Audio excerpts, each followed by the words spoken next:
Diz assim, ó, Romanos 3:23, porque todos pecaram e destituídos estão da glória de Deus. Ou seja, todo ser humano, sem exceção, ele pecou, ele está afastado da glória de Deus. A palavra também de Deus diz aqui em Romanos 6:23 da seguinte forma, ó, porque o salário do pecado é a morte, mas o dom gratuito de Deus é a vida eterna. Por quem? Por Cristo Jesus, nosso Senhor. O apóstolo João aqui, no Evangelho de João, capítulo 29, ele diz o seguinte, ó: no dia seguinte, João viu a Jesus, que vinha para ele e disse: eis o Cordeiro de Deus, que tira o pecado de quem? Do mundo.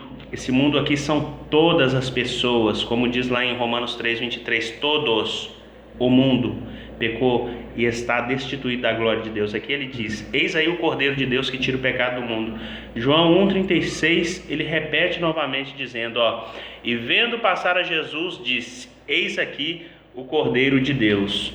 Aqui em Isaías, capítulo de número 59, diz o seguinte, ó, Isaías, capítulo de número 59, verso 1, diz assim, ó: eis que a mão do Senhor não está encolhida para que não possa salvar, nem os seus ouvidos tapados para que não possa ouvir. Mas as vossas iniquidades, ou seja, os vossos pecados, fazem divisão entre vós e o vosso Deus, e os vossos pecados encobrem o seu rosto de vós, para que vos não ouça. Então quer dizer, a Bíblia está dizendo que no passado, o profeta Isaías aqui dizendo, ele está dizendo o seguinte, ó: eis que a mão do Senhor não está encolhida para que não possa salvar, e nem o seu ouvido tapado para que não possa ouvir. Mas o que faz essa separação do homem e Deus? É o pecado. Deus encobre o seu rosto quando o ser humano ele vive na prática do pecado. E quem que pode tirar esse pecado? Eu já disse, João, Evangelho de João, capítulo 1, verso 29. O único que pode tirar esse pecado se chama Senhor Jesus Cristo. Aqui ele está descrito como o Cordeiro de Deus, Cordeiro de Deus, João capítulo 1, verso 29, Cordeiro de Deus que tira o pecado do mundo. Por que Cordeiro? Aqui João ele está fazendo uma alusão ao Antigo Testamento. Na Páscoa, Deus instituiu a Páscoa, que não tem nada a ver com o coelhinho de Páscoa, esse comércio do inferno que o mundo inventou, o sistema mundano. Na Páscoa judaica, o que Deus ele fez antes de tirar o povo de Israel do Egito? Ele falou: olha, cada família vai matar um cordeiro e vai pegar o sangue desse cordeiro e vai passar nos umbrais da porta. Quando o espírito da morte passar, ele vai passar direto. Por quê? Porque aquele sangue daquele cordeiro no passado, ele representava o sangue de Jesus. Então agora João está se referindo ao Cordeiro de Deus, que é o sacrifício perfeito. O sacrifício que era feito no Antigo Testamento, ele era um sacrifício momentâneo, ou seja, fazia-se aquele sacrifício daquele animal uma vez por ano, e esse sacrifício também era diário. Matava-se um cordeiro de dia e de noite, representando, apontando para Cristo. Mas agora a Bíblia vai dizer lá também, lá em Hebreus, que o sangue de animal nunca pôde apagar pecado humano. Por quê? Porque no mundo espiritual, a maior moeda de sangue não se trata de animal, mas sim de ser humano. Então o que Deus deveria fazer? Deus, ele deveria mandar um ser humano a essa terra. Ele deveria mandar um ser sem pecado, ou seja, na igualdade, no patamar do ser humano, sem pecado.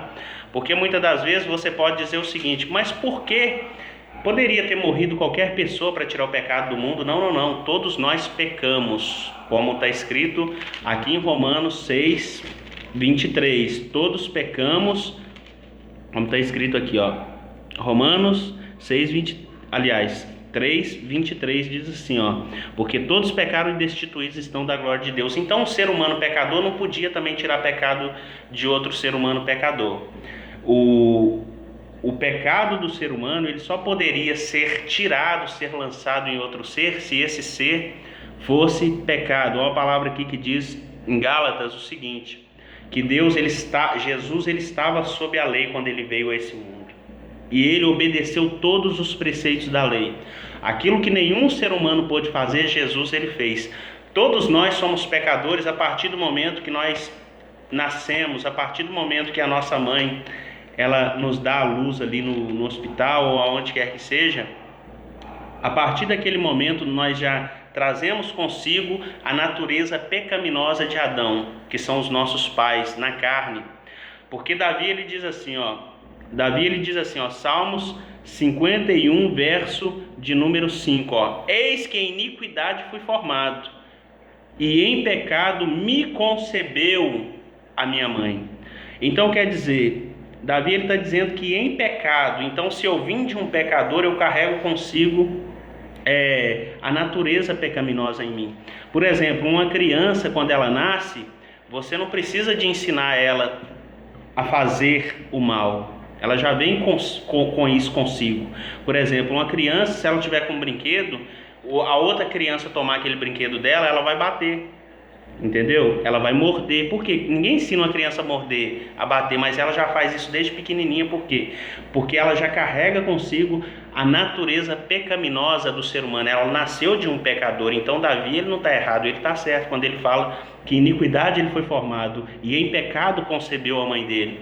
Então todos nós carecemos da glória de Deus. Olha o que diz aqui, para encerrar, Romanos capítulo de número 8, verso 3, diz assim, porquanto o que era impossível à lei, ou seja, a força do braço, a lei era a força do braço, o ser humano ele tentava se justificar diante de Deus pelas suas boas obras, pelas suas boas práticas, mas a Bíblia está dizendo, Romanos 8, 23, porquanto que era impossível à lei, visto como estava enferma pela carne, ou seja, o poder das obras humanas não pode salvar o ser humano. E antes que alguém fale, sim, mas tem que ser bonzinho, tem que fazer, está cheio de obras de filantropias por aí, que é pura mentira, é uma máscara na verdade. É lógico, claro que tem muitas pessoas sérias, mas às vezes é uma máscara, às vezes até aquela própria instituição é daquela pessoa, ela está fugindo de imposto, então ela dá uma certa quantia ali, para não pagar aquela quantia, para desviar dinheiro e usar aquele próprio dinheiro para fazer coisas indevidas.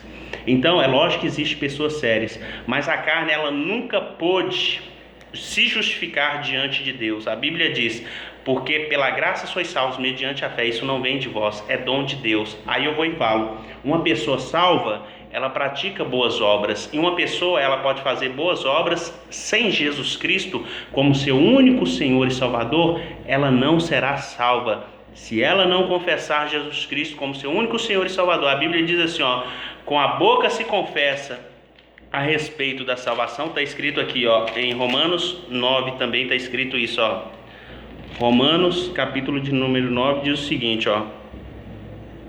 que com a boca se confessa a respeito, se com a tua boca confessares ao Senhor Jesus, com o teu coração creres que Deus ressuscitou dentre os mortos, será salvo, visto que com o coração se crê para a justiça e com a boca se faz confissão a respeito da salvação. Então com a boca, com o coração eu creio para a justiça que é feita em Deus, e com a boca eu faço a confissão que Jesus Cristo é o meu único Senhor e Salvador, porque a Bíblia está dizendo, se com a tua boca confessares, Romanos 10, do 8 ao 10, se com a tua boca confessares ao Senhor Jesus Cristo e em teu coração creres que Deus o ressuscitou, eu tenho que crer em Jesus Cristo, eu tenho que crer que Deus o ressuscitou dentre os mortos, aí sim está falando, será salvo, visto que com o coração se crê para a justiça e com a boca se confessa a respeito da salvação. E só para encerrar aqui, Romanos 8, 3 diz assim, porquanto o que era impossível à lei, visto como estava enferma pela carne, Deus enviando o seu Filho em semelhança da carne, como eu havia dito, somente ele sem pecado poderia vir na semelhança de carne, para tirar o pecado de toda a carne, de todo ser humano pecador, em semelhança da carne e do pecado, pelo pecado ele condenou o pecado na sua carne. Então, só há uma solução, Jesus Cristo. Para nós sermos salvos, nada pode salvar você nem a mim, nada. Você pode fazer todas as obras, é benéfico, é bom isso, fazer obras para Deus, obras boas, obras de caridade, obras que levam glória para o nome de Deus. Mas as obras por si só não salvam, assim como a fé por si só, mas eu torno a repetir, uma pessoa que tem fé em Jesus Cristo, que o aceitou como seu único Senhor e Salvador, é impossível que essa pessoa não tenha no seu coração o desejo de praticar boas obras. É possível praticar boas obras e ir para o inferno com obras e tudo, mas também é impossível uma pessoa ser salva em Jesus Cristo e não ter o desejo e não fazer boas obras. Todo crente, todo cristão salvo em Cristo Jesus, ele pratica boas obras. Então, para encerrar, destituídos estamos da glória de Deus. Nós carecemos de um Salvador, e esse Salvador se chama Senhor Jesus Cristo. O mundo, cada vez que se passa, fica pior. Daniel diz o seguinte: correrão de uma parte para outra, a ciência se multiplicará. Daniel capítulo 10 ou 12, se eu não me engano. O povo corre de uma parte para outra. O povo troca de casamento, troca de casa, troca de país, só não muda de vida. A tecnologia está aí, ó. Você que está com seu smartphone na mão, com seu celular, com seu computador, você está aí, ó. Você já orou hoje? Não. Você já buscou a Deus? Não. Por quê? Porque você não reconhece Jesus Cristo como seu único Senhor e Salvador. Apegue nessa palavra, tenha ela em seu coração. Saiba, Jesus Cristo é o único Senhor e Salvador da nossa vida. Só por Ele nós podemos ter a esperança da salvação. Amém? Eu deixo essa palavra da parte do Senhor Deus. Espero que ela te edifique, que ela te alcance aonde quer que você esteja. Esse vídeo está sendo feito para a glória de Deus, em nome do Senhor Jesus Cristo. Amém? Louvado seja o nome dele.